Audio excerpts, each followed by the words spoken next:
a couple years ago, some of you may remember, I gave a talk on hacking voting systems.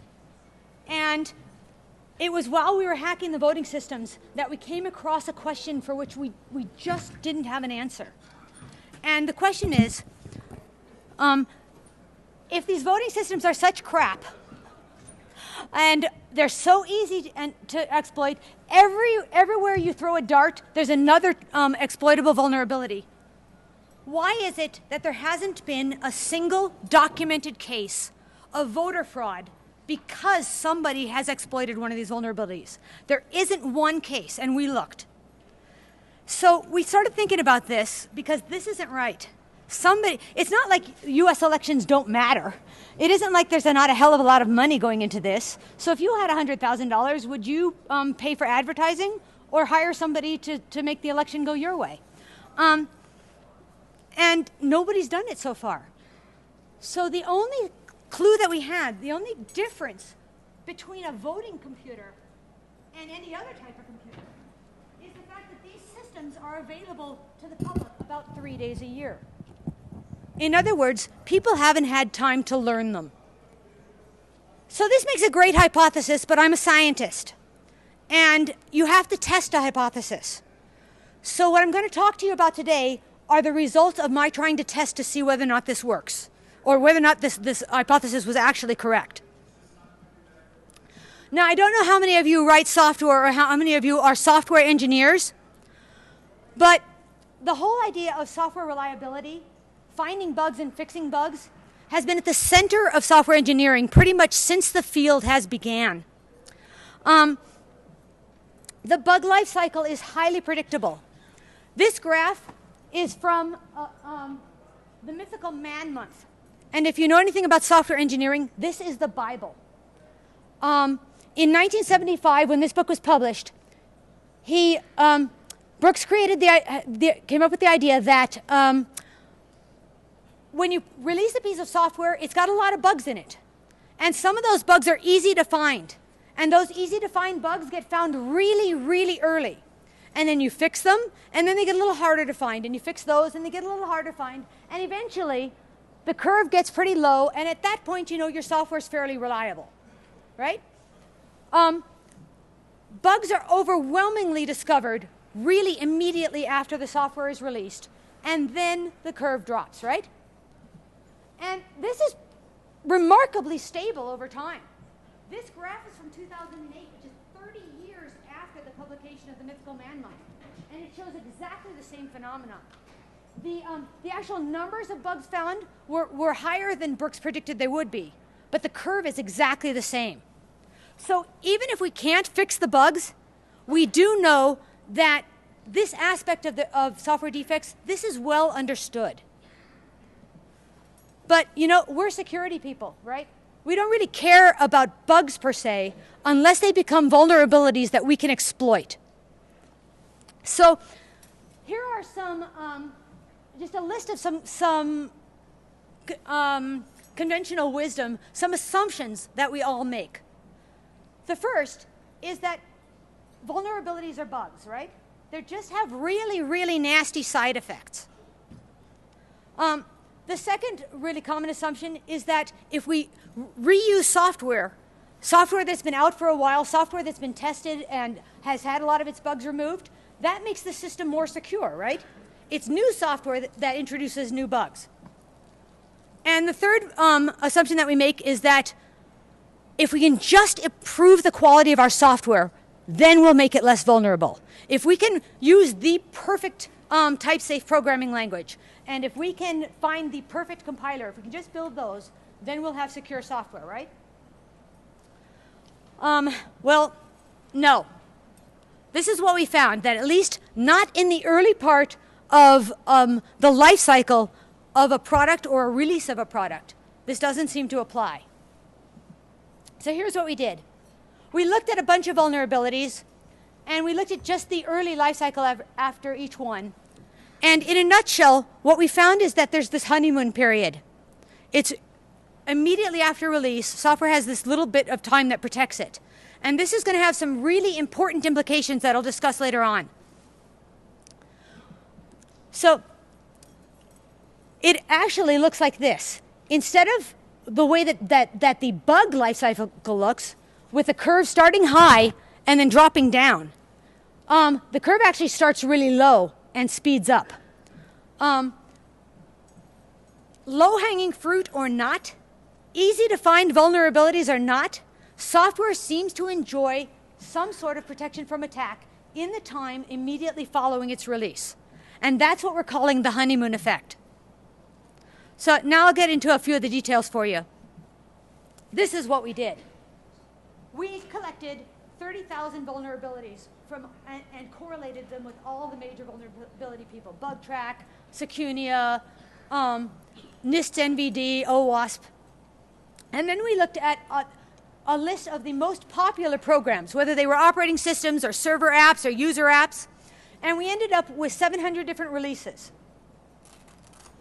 Then all we did, no fancy statistical analysis at all. All we did was count the number of days. The number of days from the official release of a product or a version of a product to the days of its first vulnerability, its second vulnerability, its third vulnerability, and its fourth vulnerability.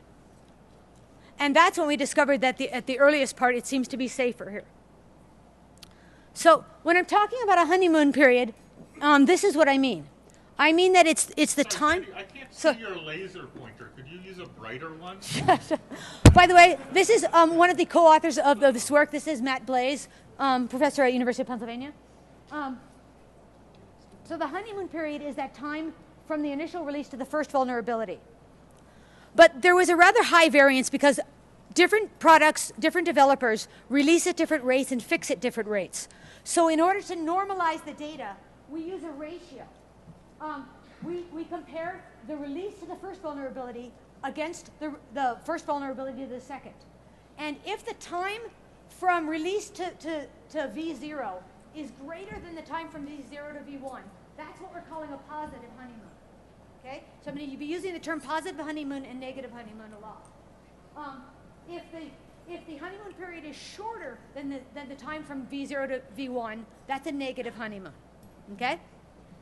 Now, it's also important to realize that we're not comparing version 1 against version 1.5. We're only looking at the vulnerabilities within version 1 and comparing them against each other, and we're only looking at within version 1.5 against each other. Each release is looked at independently of the other. And this is important because of software quality issues. So here's what we discovered. In 62% of the releases we looked at, the honeymoons are positive. That means it takes longer to find the first vulnerability than it takes to find the second. This is exactly opposite of what is true for software reliability.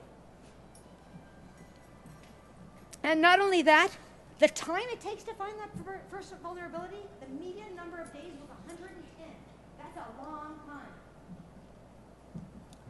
time. And not only does it take longer to find the first one to the second, but it is almost twice as long. The median overall honeymoon ratio is 1.54.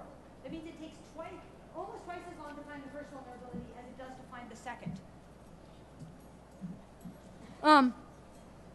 Okay, so there's a honeymoon effect. Big deal, what does it mean? Well, at first we thought that this was a result of software getting better. There's absolutely no denying that things like secure design initiatives, the use of type-safe languages, fuzz testing, there's any number of things that make software that is written in 2010 of a much better quality than software that was written in 2001, right? So we broke it down by year. And this is what we found. It didn't matter. Doesn't matter what we look at, we have consistently positive honeymoons. And remember that our software reliability models tell us that we should find mostly negative honeymoons. We shouldn't find that there's 50% or greater positive honeymoons no matter how we look at it. So we broke it down every single way we could think of. We looked at just operating systems, consistently positive honeymoons. We looked at just server apps, same thing. User apps, same thing. We compared open source code to closed source code, and it didn't matter. It takes longer to find the first vulnerability than it takes to find the second vulnerability. So just for a second, let's consider the implications of this. The fact is, every software release is likely to enjoy a honeymoon from attack in the period immediately after it's released, even though not a single one of the bugs that it's ever going to have been fixed yet.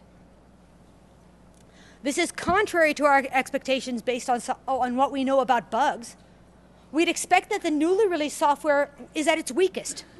Every single bug it's ever going to have, even the easy ones, even the low-hanging fruit, are still there. Yet it's precisely at this time, precisely when it's at its weakest, that it's least likely to have an exploit discovered. Okay, so this got us a bit confused. And we tried to figure out why. And what we discovered is this. Software has properties that are intrinsic to it and properties that are extrinsic to it. Intrinsic properties are the things that make a difference to software quality. They are how the initial product is designed, what type of language you choose to write it in. The skill of the programmer is important to the intrinsic properties of the software. But they're not important to whether or not it's vulnerable. That is related to the extrinsic properties, the things that the programmers and the developers themselves cannot control. And the extrinsic properties are legion. They're everything from the operating system it's running on, from the network interfaces, from what other applications or products are running on the system at the time. They have to do with the black market and the economics. What does a vulnerability for this particular product sell for? There's so many of them we don't know what they are, and we don't know how to measure them. But we do know that a lot of these extrinsic properties are growing at a rate faster that we can measure. Things are getting worse. So if most of these extrinsic properties were responsible for the honeymoon period, we'd see the honeymoon period drop to 0 because they are getting worse. But the honeymoon period is still consistently at 50% or greater. So most of the properties that are extrinsic to whether or not your software is going to be exploited don't matter to the honeymoon period at all. What does matter? We got our first clue when we compared major releases to minor releases. Major releases of a product are intended to sell a new product. They contain the most new features. They have the most new code. This is the primary difference because minor releases, excuse me, I need to drink. Minor releases are mostly bug fixes. And while they do occur with a lot more frequency than major releases, they don't have nearly as much new code. This implies that there's some sort of learning curve going on here. And then our second clue came when we compared the difference between open source code to closed source code. What's really interesting here is that open source code has a longer honeymoon period, but it has a shorter honeymoon ratio. What that means is that it takes longer to find the first one than the second one, but it also takes relatively long to find the second one. And what that seems to imply is that when it comes to attacking open source code, the attackers are not climbing the learning curve quite as quickly. And we think this is because open source code releases versions much more rapidly. And they're changing the code more rapidly. But we're not sure about that, and we're going to be running some other tests to see what we can find. But this is our hypothesis. This is what we think is affecting the voting machines. That there's an attacker learning curve. And that it takes, the longer it takes the attacker to climb your learning curve, the longer you've got. That's your honeymoon. So the reason we think there's a learning curve is because, and the reason we think that the rate speeds up after the first vulnerability is found, is because that the knowledge gained from attacking something and successfully weaponizing an exploit allows you to build a set of tools that you can reuse. It allows you to find vulnerabilities that are similar without expending nearly as much resources. And we think there may also be something like a blood in the water effect going on here. If someone announces that they found an exploit in product Z, everybody else starts looking at product Z because they want to find an exploit there too. And so that's what we think that's going on. So the last convincing piece of evidence that we got that made us think that the honeymoon effect is the learning curve came when we realized that that very first vulnerability, the one that destroys your honeymoon, there's actually two types of these. And most people forget this. And I'm not sure that this is even an area that people pay much attention to. But we, as engineers, as coders, as developers, tend to believe that we introduce new bugs with new code. We're human, we write buggy code, we know that. So we expect that every time we write something new, there's going to be problems with it, and then we'll fix them, and then it will be okay. So that a code that, or a bug that is introduced in a new piece of code, that's what we're calling a progressive. But the second kind of vulnerability, that can be the very first vulnerability in a brand new release of a product, is something that we're calling a regressive vulnerability. That is, the product, maybe the product's at version 4, and a new vulnerability is found, but it also affects version 3, and version 2, and version 1. That means that the software that introduced that bug existed in version 1, but the bug itself lay dormant until it was discovered in version 4. We call this regressive. Now, because we're trained to believe that new software, and from our own experience, I mean, software I write has bugs in it. So because we are trained to expect this, one would expect that most of the first vulnerabilities found will be those easy to find, low-hanging fruit, progressive vulnerabilities. But that is not what we found. What we found is that 72% of the first vulnerabilities ever found in a brand new release of product affect code in earlier releases. They did not originate in that release. They were not a result of new code. 83% for open source, 59% for closed source. And what's really interesting is there's still a positive honeymoon. They may have been introduced in 3 versions or 10 versions before, but they still take longer to find than the vulnerability after them.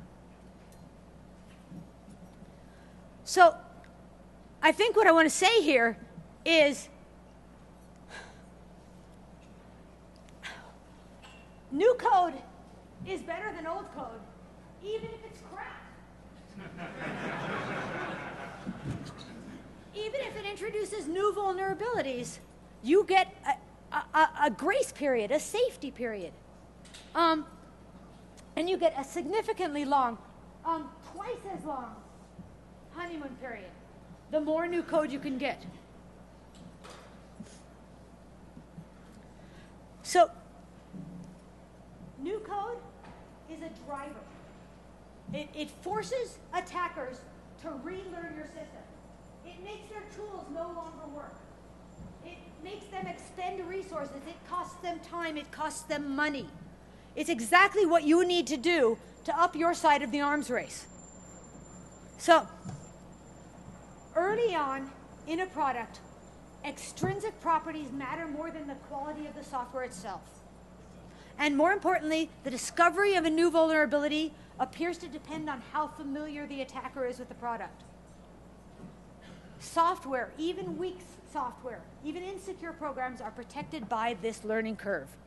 And for our sake, what does that mean? It means that vulnerabilities are not the same as bugs. And you know why they're not the same? Because their extrinsic properties are different. The extrinsic properties of a software bug are static. They are fixed at the time of the software release. It needs this operating system, it needs this much RAM, it needs this CPU. They are so well defined and well understood that they are printed on the box when you buy the software. The extrinsic properties that relate to vulnerabilities, I don't even know what they are yet. They are not well defined. Hell, they are not well understood.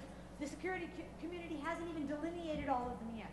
All we do is say, we know this is a problem, we know this is a problem, we know this is a problem, but we don't know what they are yet. How do we measure them? So what makes the honeymoon effect important, and this is why I'm glad you're here today, is because we need to develop a way to tell people, here's where you are in the vulnerability life cycle. Here's what you can expect, and here's how you can protect yourself. In other words, we need metrics. If I don't know if you know, Matt Blaze wrote a paper on safecracking for the computer scientists. When he goes and buys safes, and our lab is full of them, we know that when they have a particular UL rating for 30 minutes, that safe is secure against all the extrinsic properties that can crack a safe, from an arc torch to hammer and chisel to acid to whatever you can put on it. I know that if it's got a UL 30 rating, it is safe from attack for 30 minutes. So I make my security by having my guard walk around every 29. We don't have those kind of metrics for software yet, and that's what we think the honeymoon effect might help us develop. Recognizing that this honeymoon effect is a result of familiarity means that okay, what can we do to increase the attacker learning curve? The best possible thing to do would be to rewrite your code every 3 months. The minute you ship it, throw it all out and start over from scratch. Okay, that is not going to happen. But we can do other things. How about some form of code obfuscation? There are definitely problems with that, but it does seem to work for QMail. And QMail, as far as I know, has no publicly released exploitable vulnerabilities. There are also things like dynamic execution. Go ahead, Matt. So I just want to point out the implications of Sandy's research, which I'm enormously proud of, you know, in terms of the so what. Howdy. Essentially, the message of what we looked at from the data. And, you know, we can't explain why this is true, but I want to emphasize the single point here is that everything taught in software engineering school, when you go to software engineering school, you know, the first thing they tell you is code reuse is good. Reuse your code. Bugs are bad. And what we've discovered is that in practice, the software engineering wisdom actually makes software less secure. It's that code reuse and emphasis on the bug life cycle that actually pushes the vulnerabilities out in front in new releases. So essentially, the so what that isn't on Sandy's slide is we have to rethink the way we teach software engineering for security purposes. The basic precepts of that field seem not to be working at all for security. So sorry for that interjection. That's Save your voice for a my second. advisor. I'm proud. Anyway, so the other thing that we can do, we've got to develop some technique that builds into software anything that can increase the attacker's learning curve. I've been looking at research into dynamic execution, and I think that looks interesting. Can you make functionally the same and but executionally different binaries? That's a possibility. What I'm also looking at now is adaptability rates, and I hope to have a paper coming out on this in a week or two, a position paper on so that if you're the defender, how fast you need to release your changes in order to stay ahead of the game. So look for that soon. At this point, I'm going to turn the time over to RenderMan. He's been looking at things from the attacker side, and he's got some interesting ideas and examples of what he thinks are practical demonstrations of the honeymoon in action. So we're going to switch here. All right. Well, first thing, I have to switch my hat here. I owe Scott Moulton a favor, so I said I'd wear his hat during the talk. Oh, apparently speaker notes don't translate from OpenOffice to Microsoft PowerPoint. But the microphone works. Well, apparently the microphone's working now. So when I first heard about this paper from Mouse, I started thinking about it like I do everything that she tells me, because she's always got something cool. I started looking for practical examples of this in my own life. I deal a great deal with wireless. You know, everybody knows it's my thing, but the problem was attacker tools are not well documented. She was pulling CVE reports, NIST, all those other sites. A lot of the attacker tools, you don't know when they specifically implemented things, because it's the underground economy. It's not, you know, the whole formal process, because it wasn't some lab that came up with it. So it's really hard to pin down some of these initial dates when things happen. But even if you, on this rough timeline, you can, you know, do approximate guesses when things came in. You could start to see this honeymoon effect in real life, in everyday things. So I'm not an academic. I'm a rubber meets the road. But I play one on TV, yeah. But I'm a rubber meets the road kind of guy. I want to see how does, I so often will read an academic paper and I'm like, okay, how does this actually affect me? What is the real world implementation of this? And I actually found a whole bunch of it within my own life, and I thought it was really neat. So I started looking, I started looking at WEP. For those of you, quick timeline here. It was originally ratified in September of 1999. And, used RC4. Oh, okay. No, it's just throwing me off. So it was originally ratified September 1999, used the RC4 ciphers.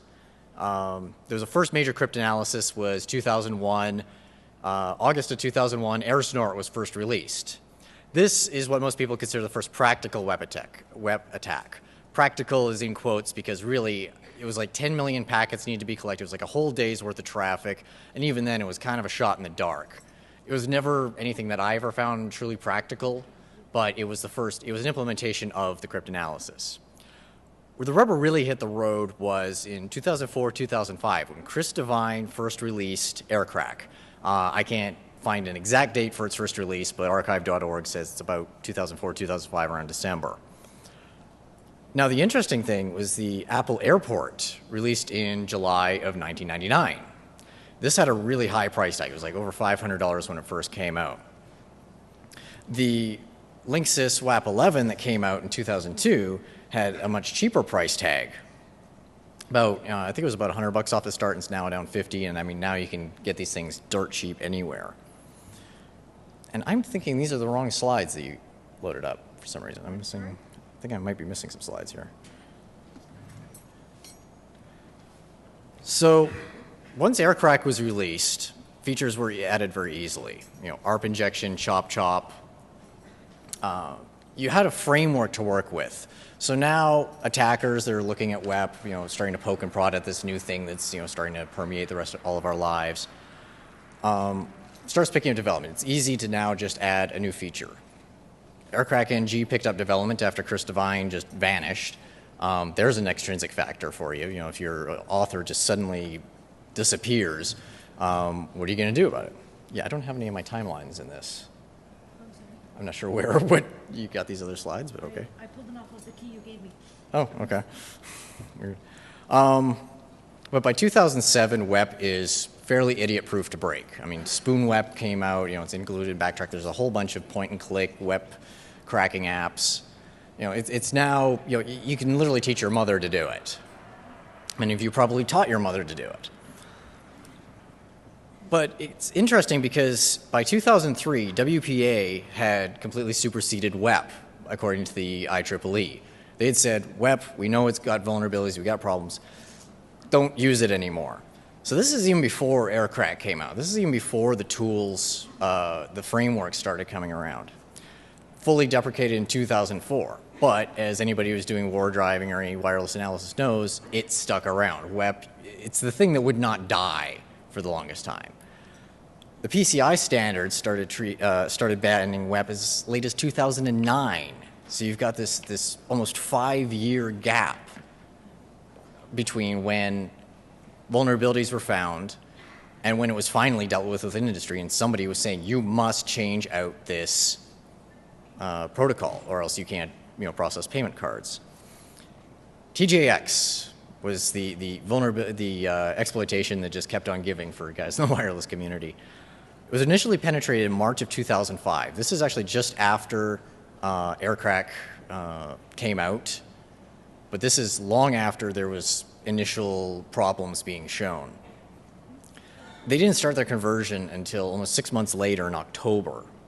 So there's this weird thing that tools were out there, industry knew that they were out there, but they never did anything. This is what I'm basically calling the divorce period, where you've got your honeymoon is set, your honeymoon is there, initial vulnerability comes out, okay, there's a problem, you know, things aren't the greatest, but you know that if you assume a positive honeymoon all the time, you know, the positive amount of time, you know your best days are behind you.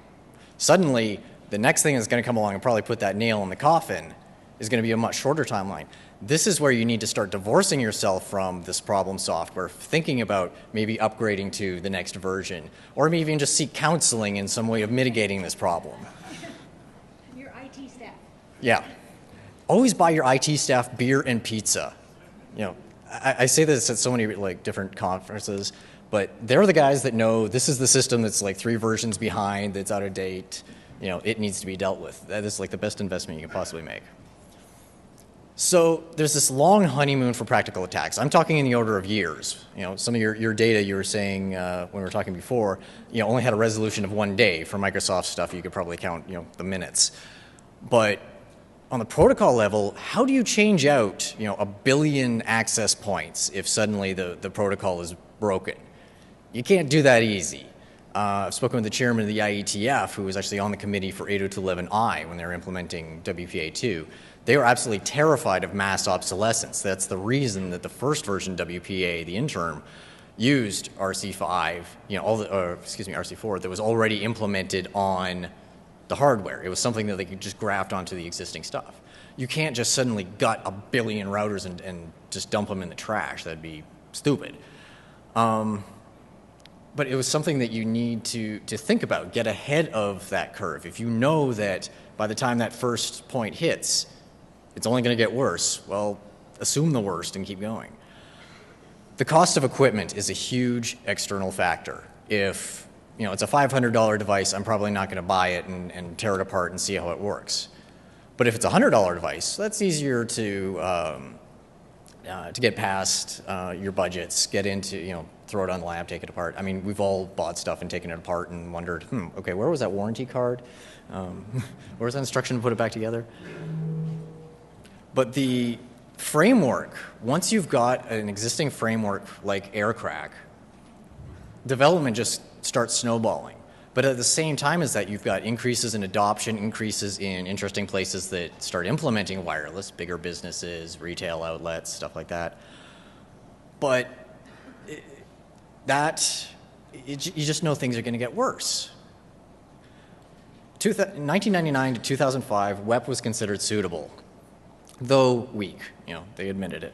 But post-AirCrack, the attack vectors multiply, ease increases, WEP is just no longer suitable.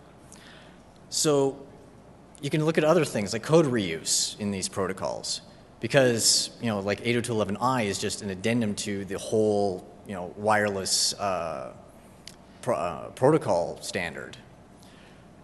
You know, they're still using underlying things. So things like deauthentication attacks still work even when you're using a WPA2 network. The WPA TKIP attacks reuse the chop attack, which was originally developed for WEP. You know, so one thing helps another because you now already have an exploitation framework. The other thing that, again, I don't know what happened with the slides, but what I had also found was that as you go along and you start looking at, okay, here's when things were ratified, here's where things were released, you know, here's where AirCrack came out. There's other things like the monitor mode drivers that AirSnort introduced. There was the AirJack injection drivers that were around. Then, you know, you had all these little pieces that added up and people started integrating them into these frameworks. Then you had all the pieces necessary for a complete tool to, you know, break WEP in 60 seconds. Other external factors in other things that we're all familiar with. PlayStation 3. You know, Sony comes out with this wonderful thing and they've got, you know, this install other OS and everything. They seem to be playing nice thing, you know, people wanting to use this thing for research. how many universities bought these things, by the pallet to set up cheap supercomputers. I know that the U.S., I think it was the U.S. Navy has like 1,700 of these things that they're using for parallel processing. So in March of 2010, GeoHot found that, wait, I might be able to use this install other OS thing to get direct access to the hardware to do other cool stuff. Sony's reaction was to pull the install other OS option through a firmware update. So either you didn't update your machine and you couldn't play online, or you played online and you lost this option. It had been the unit had been out for several years by this point, and suddenly the nobody had any real practical attacks on it. Suddenly, they pull this rug out from developers who've been using these things. I mean, I wonder what that happens with the Navy when they have to send one of these things in for warranty. Do they get back a reflashed one with the new firmware that doesn't support this? So by December of 2010, this is only like 9 months later, initial weaknesses were shown in, was it 25C3 in Europe. But by January of 2011, I should be in 11, GeoHot basically found the master keys that allowed you to sign any software you wanted to run on these things and ran with it. So a hell of an extrinsic factor is don't piss off your customer base. If you've got a whole bunch of people really pissed off that you changed their product out from under them, you're pointing a big target on the back of your head.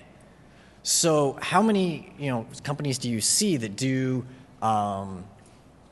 contests where it's like, oh, our product's hack-proof. We'll put it out there for test and everything like that. I mean, you are just asking for things to happen. I mean, Sony, Lulzsec, and others, like, they have painted like the biggest target on their head that I can possibly imagine. But it's a matter of thinking, okay, you've got this initial release. It's going to be a while before the tools come about to exploit this. When they start coming together, you know that the best times are behind you. You got to figure out how do we mitigate this? Do we need to upgrade? Do we need to flash a new firmware on whatever, upgrade protocols, procedures, something? But understanding where that point is likely to be before it gets really bad, and you can teach your mother to own a device. That's where a lot of the value of this research came in for me. I've been doing some work with Aruba Networks. They're implementing Suite B encryption on their products for doing secret level stuff over wireless. It's basically an NSA developed and supported set of configurations for wireless gear. So suddenly you can have wireless on base and use an iPad to access things that are theoretically secret. I'm willing to get out and say, because this stuff is only being implemented at the higher level, you've got like several $1,000 price point that you're going to have to break through. That is going to be a major barrier to entry. So for several years, X years, you're going to have no major attacks against this. But as soon as there's an open source implementation, when I can load like Suite B level encryption on like a Linksys router or something like that and interact with it at home, suddenly I'm sure within like X minus 1 years, like so however long it takes for those, before that open source implementation comes out, it's going to be a much shorter period, meaning there's going to be a positive honeymoon, but it's going to be a shorter period before somebody figures out some sort of vulnerability or way to manipulate or abuse this. So research like this for me proved that, okay, maybe all those academic papers that I was ignoring because I didn't think they were applicable actually do. And I would hope the rest of you would look at your environments and think, okay, how can I apply this? What do these numbers tell me? And can I plan ahead and sort of get an idea of when things will go bad? So, thank you. Absolutely. Thanks, Render. You bring up some interesting points. And there's something I'd like to conclude with by calling to mind. How many of you have played around with smart cards? Smart cards' honeymoon is just about over. And the reason it's over is because it's cheap now to get. I have with me a nice little toy.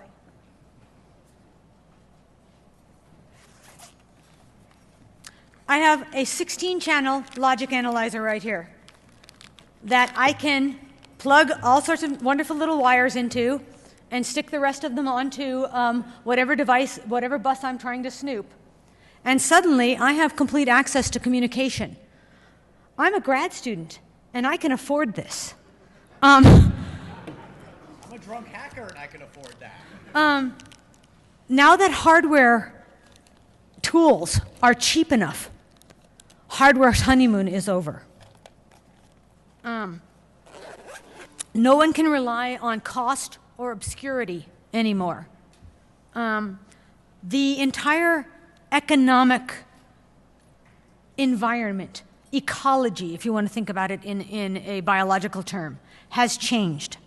It's no longer disgruntled teenagers in their parents' basements. It's highly financed, organized crime. It's nation states training up their children to be tools or to be weapons or to know how to use the tools and weapons. And that changes the honeymoon as well. And these are extrinsic to the quality of anything, whether it's hardware, firmware, or software. And that's a scary, that keeps me awake at night because I don't know how to solve this problem yet. What I'm hoping that you'll take away from this is that we have to, the way that we fix software now is broken. We cannot rely on the patch and pray cycle anymore. We have, as security people, two models for how we protect ourselves. We use the Center for Disease Control model, which is that you inoculate yourself against everything that you know that's out there, and then you stick yourself out there and you wait to be attacked. And then when you do, you clean yourself off and you go into detox for a while, and you do it again.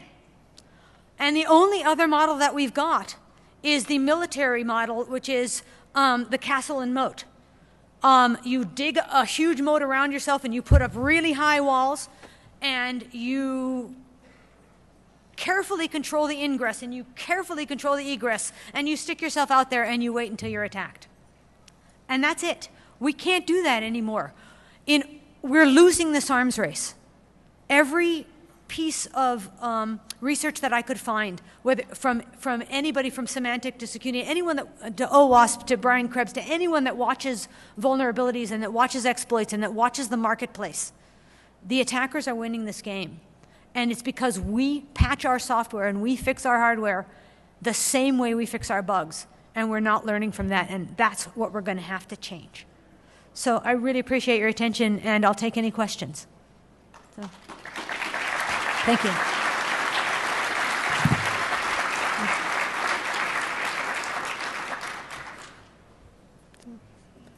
Yes? The honeymoon paper of Familiarity Breeds Contempt was published at ACSAC in 2010, so it's available on their website. The position paper about adaptability should be out on crypto.com within about 2 weeks. All of our data is publicly available. It's from the NVD database, the NIST database, OWASP, but BugTrack, Secunia. So you can just run the numbers the same way we did. So.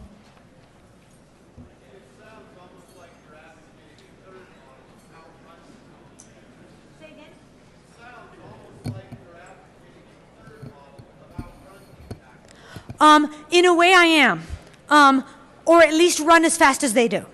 So his comment was, it sounded like we're advocating a third model, which is to outrun the attacker.